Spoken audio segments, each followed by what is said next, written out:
Kerala Congress Joseph group ഇപ്പോഴും എയറിൽ തന്നെ നിന്ന് നക്ഷത്രക്കാൽ എണ്ണുകയാണ്. അവരുടെ സീറ്റിൽ കണ്ണുവച്ചാണ് കോൺഗ്രസിന്റെ ഓരോ നീക്കവും. ഇത് മുന്നിൽ കണ്ടാണ് ജോസ് കെ മാണി ജോസഫ് ഗ്രൂപ്പിനെ ഇടതു മുന്നണിയിലേക്ക് ഒരു വേള ക്ഷണിച്ചത്. അപകടം മണത്തറിഞ്ഞ കോൺഗ്രസ് ജോസഫ് ഗ്രൂപ്പിന്റെ പപ്പും പൂടയും പറിച്ച് കൂടെ നിർത്താനുള്ള നീക്കമാണ് നടത്തിക്കൊണ്ടിരിക്കുന്നത്. 2021 തെരഞ്ഞെടുപ്പിൽ 10 സീറ്റ് അനുവദിച്ചിട്ട് ഏറ്റുമാനൂർ പോലെയുള്ള മണ്ഡലങ്ങളിൽ റിബലിനെ കൂടി സമ്മാനിച്ച് ഒരു പരുവമാക്കി കേരള കോൺഗ്രസിനെ. വെടക്കാക്കി തനിക്കാക്കാനുള്ള തന്ത്രം അന്ന് തന്നെ നടത്തിയിരുന്നു. മറ്റു മണ്ഡലങ്ങളിലും കോൺഗ്രസിന്റെ പ്രവൃത്തി ദോഷം എണ്ണി എണ്ണി പറയാനുണ്ട്. ഏതായാലും പ്രിൻസ് ലൂക്കോസ് ഇവന്മാരുടെ പ്രവൃത്തി ഗുണം കൊണ്ട് ചങ്കുപൊട്ടി മരിച്ചു, ഏറ്റുമാനൂരിലെ സ്ഥാനാർത്ഥി.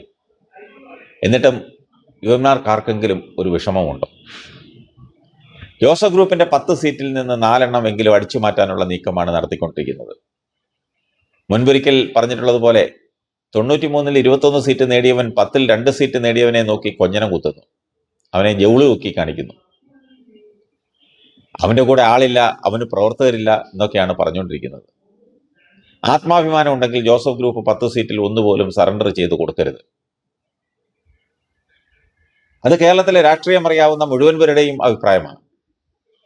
ഒരു ജോസഫ് ഗ്രൂപ്പുകാരൻ മത്സരിച്ച് തോൽക്കുന്നതും കോൺഗ്രസ്സുകാരൻ മത്സരിച്ച് തോക്കുന്നതും തമ്മിൽ എന്താണ് വ്യത്യാസം? അങ്ങനെയാണെങ്കിൽ കോൺഗ്രസ് മത്സരിച്ച് തോറ്റ സീറ്റുകളൊക്കെ മറ്റ് ഘടകകക്ഷികൾക്ക് കൊടുക്കുക, അവർ മത്സരിക്കട്ടെ. കോൺഗ്രസിനോട് ഒരു കാര്യം ചോദിക്കട്ടെ, ഈ ഘടകകക്ഷികളുടെ ഒന്നും സഹായമില്ലാതെ ഒറ്റയ്ക്ക് മത്സരിക്കാനുള്ള ധൈര്യം നിങ്ങൾക്കുണ്ടോ?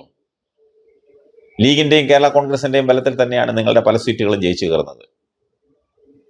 RSPക്കും CMPക്കും വരെ അവരുടേതായ വോട്ടുകളുണ്ട്. നിങ്ങൾ ഒറ്റയ്ക്ക് നിന്ന് 5 സീറ്റ് ജയിച്ചാൽ കേരളത്തിന്റെ ഭരണം ഒരുപക്ഷെ നിങ്ങളെ ഏൽപ്പിക്കും മറ്റുള്ളവർ. നിങ്ങൾക്കത് സാധിക്കുന്ന കാര്യമല്ല. ഘടകകക്ഷികളുടെ മുതുകത്ത് കയറിയിരുന്ന് വലിയേട്ടം കളിക്കുന്ന ചെറിയ പാർട്ടിയാണ് നിങ്ങൾ. ലീഗിനെ മാറ്റി നിർത്തി ഒരു മത്സരം നിങ്ങൾക്ക് ചിന്തിക്കാൻ പോലും പറ്റുമോ? 10,000 വോട്ട് ആരുടെയും സഹായമില്ലാതെ വാങ്ങിയെടുക്കാൻ കഴിയുന്ന ഒരു നേതാവെങ്കിലും നിങ്ങളുടെ കൂടെ ഉണ്ടോ? പണ്ടൊക്കെ ഉണ്ടായിരുന്നു. കെ കരുണാകരൻ, അത് കഴിഞ്ഞ് ഉമ്മൻചാണ്ടി, ഇപ്പോൾ ശശി തരൂരിന് കേരളത്തിലെ എല്ലാ മണ്ഡലത്തിലും ഒറ്റയ്ക്ക് നിന്നാൽ ഒരു 10,000 വോട്ടിനകത്ത് ഒക്കെ പിടിക്കാൻ സാധിച്ചേക്കും. പിന്നെയുള്ളത് VD സതീശനും K മുരളീധരനുമാണ്. കേരളത്തിലെ ഏത് മണ്ഡലത്തിൽ നിന്നാലും 5,000-നും 10,000-നും ഇടയിൽ വോട്ട് അവരുടെ പെട്ടിയിൽ വീഴും. മുരളീധരന് പക്ഷേ സ്വന്തം വോട്ടല്ല, അദ്ദേഹത്തിന്റെ അച്ഛന്റെ പേരിൽ മുദ്ര കുത്തപ്പെട്ട വോട്ടുകളാണ്. പിന്നെ എന്തിനാണ് ഈ അഹങ്കാരവുമായി നടക്കുന്നത്? കേരള കോൺഗ്രസിനെ അതിന്റെ വഴിക്ക് വിട്. അവർ മത്സരിച്ച സീറ്റുകൾ അവർ തന്നെ മത്സരിക്കട്ടെ. മുൻപ് CMPയും JSSും കരുണാകരൻ സൃഷ്ടിച്ചപ്പോൾ അവർക്ക് 3-4 സീറ്റുകൾ നൽകിയിരുന്നു. ഇന്ന് അവരുടെ എല്ലാം അവസ്ഥ ചവിറ്റുകൊട്ടയിലാണ്. ലോക്സഭാ തെരഞ്ഞെടുപ്പ് കഴിഞ്ഞപ്പോൾ കോൺഗ്രസിനുണ്ടായിരുന്ന മേൽക്കൈ, അതാണ് എല്ലാവരും കൂടി തല്ലിക്കെടുത്തിരിക്കുന്നത്. അന്ന് 110 നിയമസഭാ മണ്ഡലങ്ങളിൽ ഉണ്ടായിരുന്ന മുൻതൂക്കം ഇക്കഴിഞ്ഞ പഞ്ചായത്ത് തെരഞ്ഞെടുപ്പോട് കൂടി 80 ചുരുങ്ങിയെന്ന് മനസ്സിലാക്കാനുള്ള ബോധം പോലും നിങ്ങൾക്കില്ലേ? അങ്ങനെയൊന്ന് അവർക്കുണ്ടായിരുന്നുവെങ്കിൽ ഇതിനകം നിശബ്ദമായി സീറ്റ് വിഭജനം നടത്തി സ്ഥാനാർത്ഥികളെ പ്രഖ്യാപിച്ചേനെ. കൊതിവിടാതിരിക്കാൻ വേണ്ടി ഒരു സീറ്റ് ഇട്ടുകൊടുക്കുന്ന CMPക്ക് പോലും ഏത് സീറ്റിലാണ് മത്സരിക്കേണ്ടതെന്ന് അറിയുവാൻ മേലാത്ത ഗതികേടിലാണ് ഇന്ന് UDF എത്തി നിൽക്കുന്നത്. RSPയിൽ പിന്നെ തമ്മിൽ തല്ല് കഴിഞ്ഞിട്ട് സീറ്റ് പങ്കിടാൻ സമയമില്ല. ജോസഫ് ഗ്രൂപ്പിനെ ഇല്ലാതാക്കുക എന്നതാണ് കോൺഗ്രസിന്റെ നയം. അതുകൊണ്ട് അവർക്ക് എന്ത് നേട്ടമാണ് ഉണ്ടാകുന്നതെന്ന് മനസ്സിലാവുന്നില്ല.